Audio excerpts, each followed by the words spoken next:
Cenk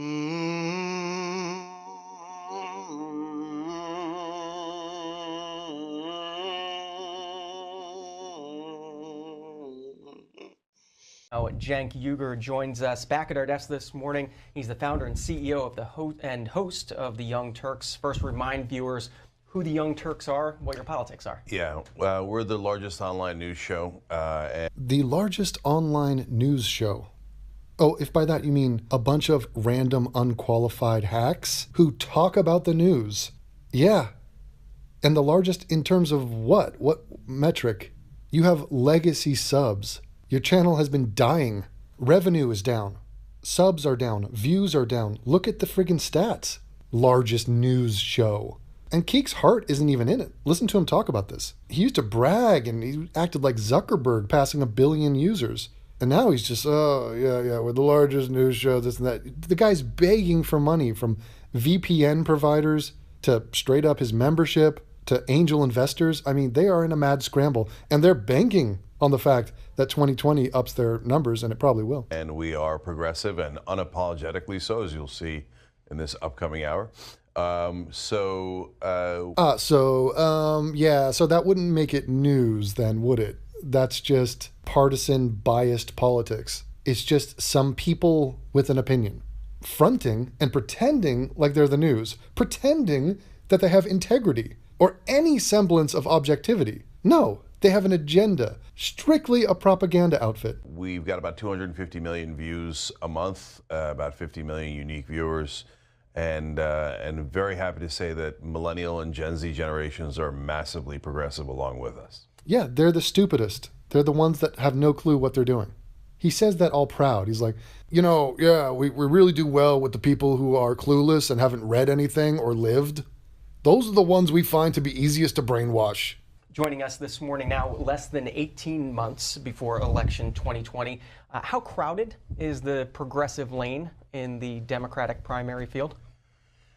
Not crowded enough. So there are arguably 2 to 3 progressive candidates, depending on obviously how you define it. And I would say the other 15 or so are pretty solidly in the establishment lane. How do you define it? Progressive is someone who cares about the things that we've been talking about, that Bernie Sanders has brought up and AOC has brought up. Okay. Well, it's really wonderful that you are you Webster? You're bigger than the Black Webster, but are you the dictionary Webster? Because according to you, the Progressive Party is whatever you say it is. He just said, whatever we talk about. And who's we? Apparently it's Bernie Sanders and AOC. So that's the new party. The party that's a Manchurian candidate within my party, which is the Democrats. They announced it. It's a coup from within.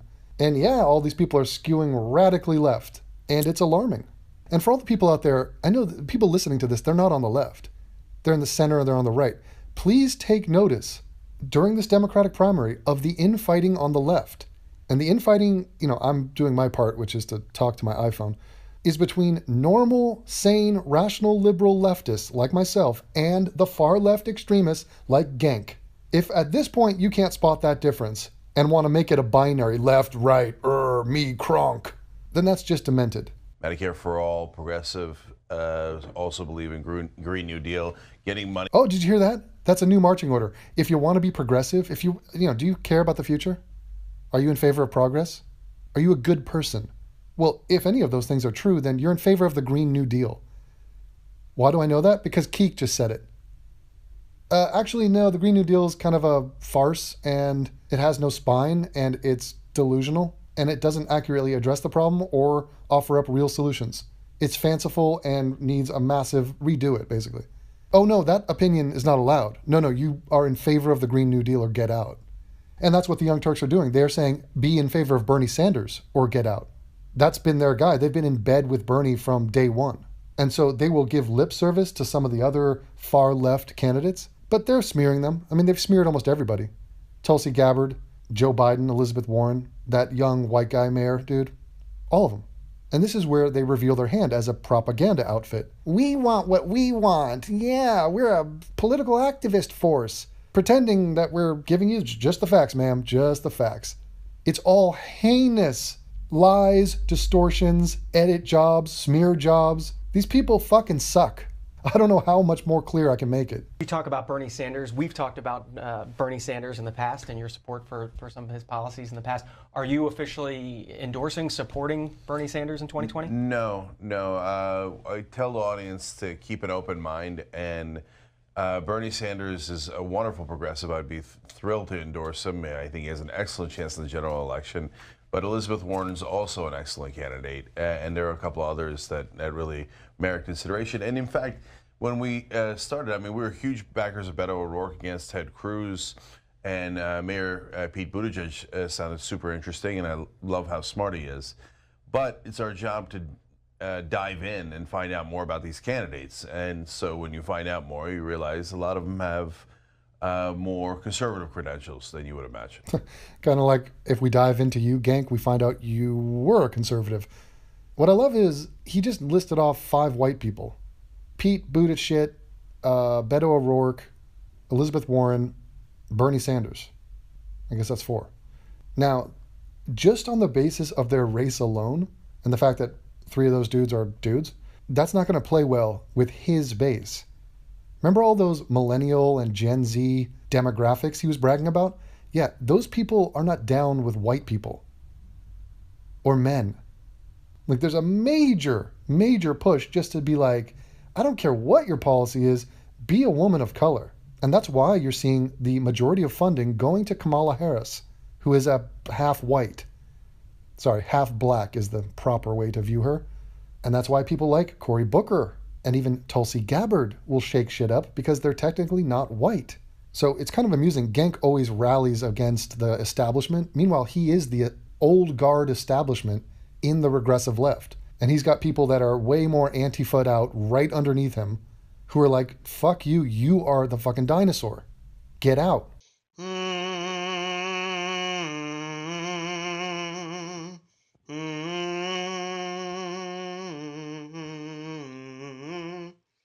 Cenk Uygur with us until 9 o'clock Eastern this morning, asking you to call in, join the conversation. Democrats 202-748-8000, Republicans 202-748-8001, Independents 202-748-8002. See Washington Post poll that was in the field last week. Some 54% of Democrats polled have no preference right now. Of those who do, 13% supporting Joe Biden, 9% Bernie Sanders, 5% Mayor Pete, Kamala Harris 4%, Elizabeth Warren 4%, Beto O'Rourke at 3%, and so on down through the other dozen or so candidates after that. Does any of that polling matter at this point?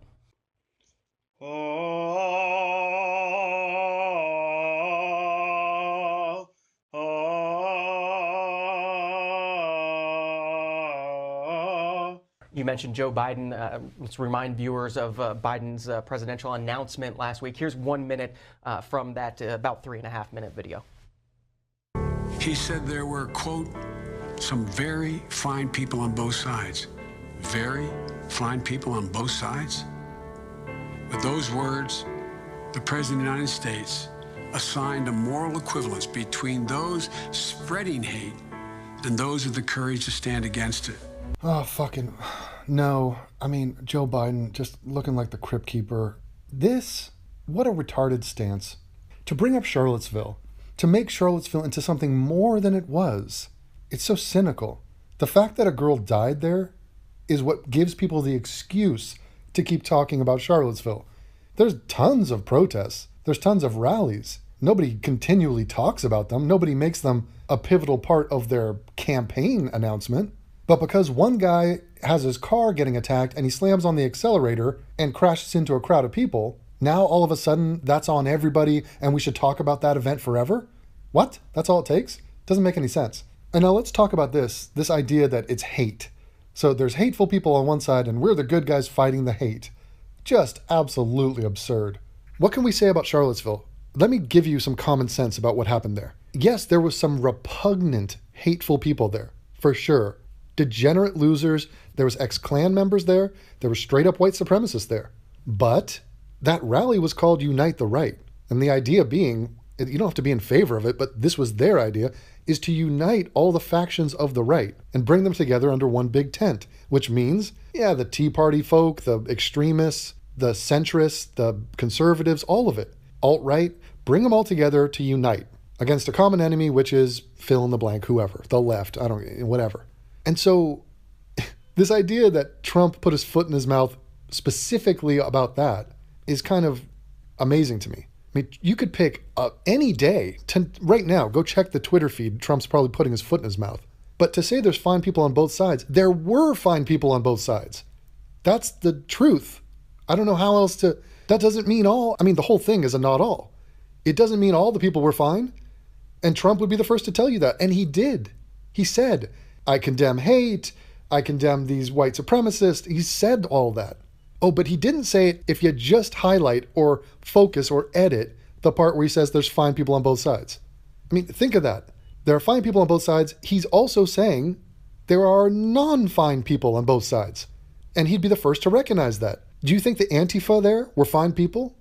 Is that the game we're going to play, to pretend like these are crusaders against hate who can do no wrong? Who is believing that? There was a black dude there who took out a can of aerosol or something, and he created a makeshift flamethrower, and he tried to engulf a human being in flame. Unprovoked, didn't know the guy, tried to set him on fire. Do you think he's a fine person? I don't. So it really perturbs me when the people on the left, Joe Biden, who's a guy I'm never going to vote for, is peddling this lie. The lie that it was good versus evil at Charlottesville, or that there weren't fine people on both sides. From Trump's perspective, what do you expect him to say? The Unite the Right rally had a bunch of scumbags? That's his side. How do you think that's going to play to his base? It is the worst tactic. It makes us look bad. It's a straight up lie. Trump was right in what he said. And the time you spend lying and pretending like, oh, are you saying it's all the people, even the ones that said the Jews will not replace us? You waste that time strawmanning a man who is giving you actual stuff to use against him. Don't make up stuff and reveal your hand that you have no principles. And in that moment, I knew the threat to this nation was unlike any I had ever seen in my lifetime. What threat? What? Oh God, it's so... Joe, save us. He looks like Captain America when he travels through time and comes back as an old man. I wrote at the time that we're in the battle for the soul of this nation. Yeah, man, it's a war, it's a battle, like no other. It's do or die, man. Only Arya Stark can save us. Thoughts on the tone of that announcement and where Joe Biden decided to go to not introduce, but sort of reintroduce? Yeah, look, I didn't mind that announcement at all, and I think he's right to point out that at Charlottesville, Donald Trump showed what a monster he was. Hey guys, we're in a battle against monsters, and they hate and we love, and so we must beat the monsters with our love. They chanted, "The Jews will not replace us." They chanted that, huh? So who chanted that? Some of the guys? Or was it all of them? Was it all or some? Do you think Trump was talking about those guys when he said there are fine people on that side?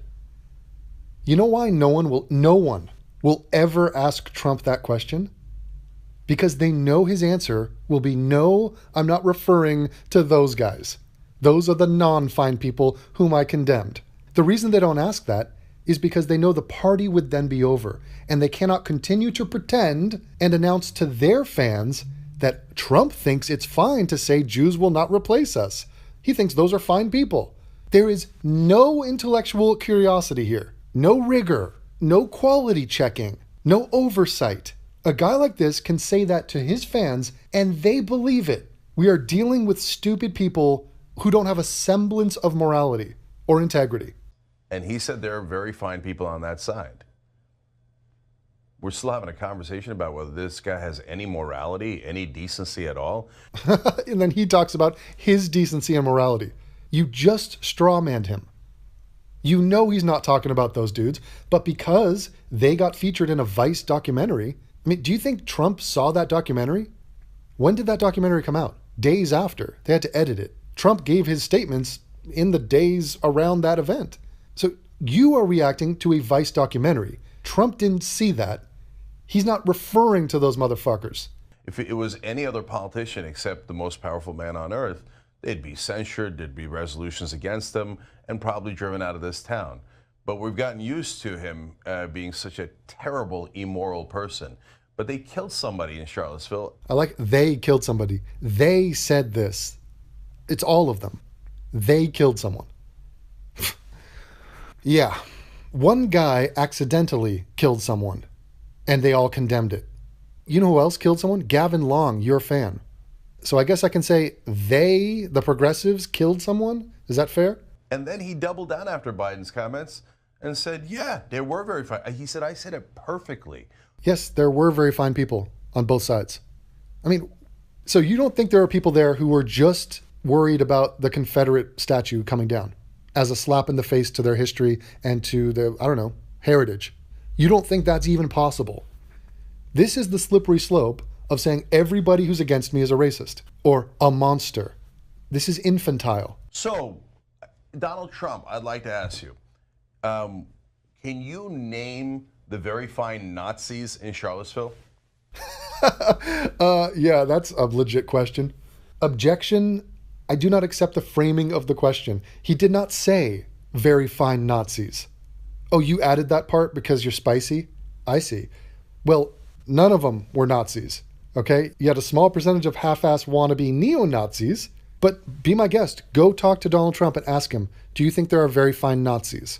The problem is when he says no to that, what do you then say? You are then exposed as having no point. And I like how we're still talking about the people on the right. How about the fuck-ups on the left who go there to commit acts of violence?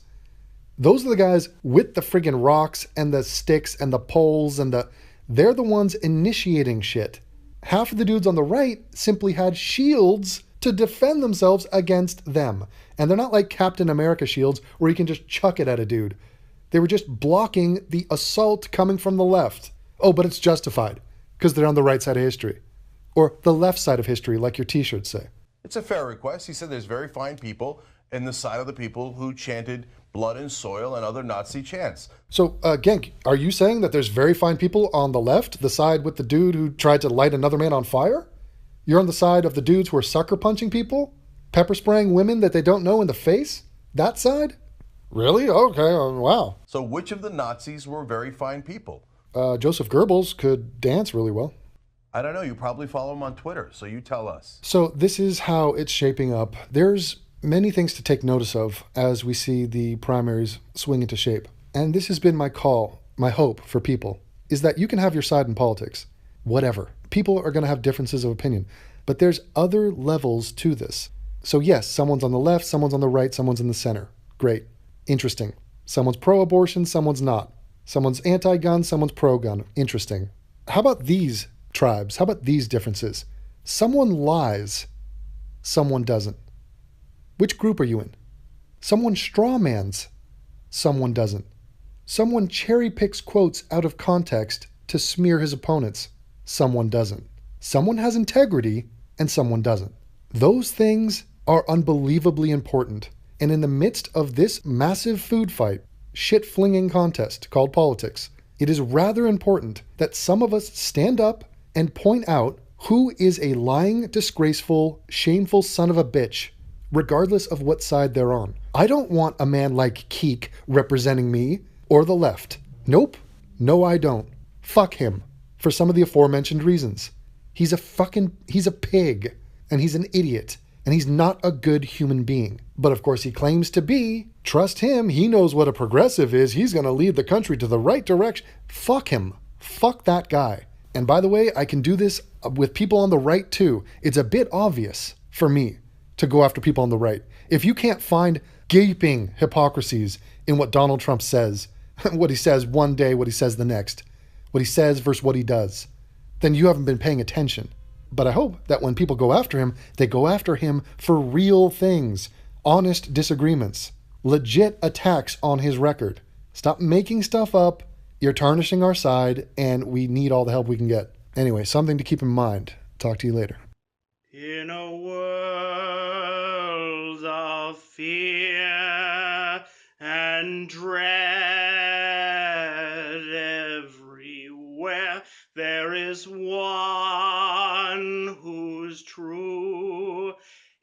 imparting knowledge unto you. His name is Aiu. He's the atheist Roo. When in doubt, with no one to turn to, he will always come through, and his name is Aiu. He's the atheist Roo. He's the atheist.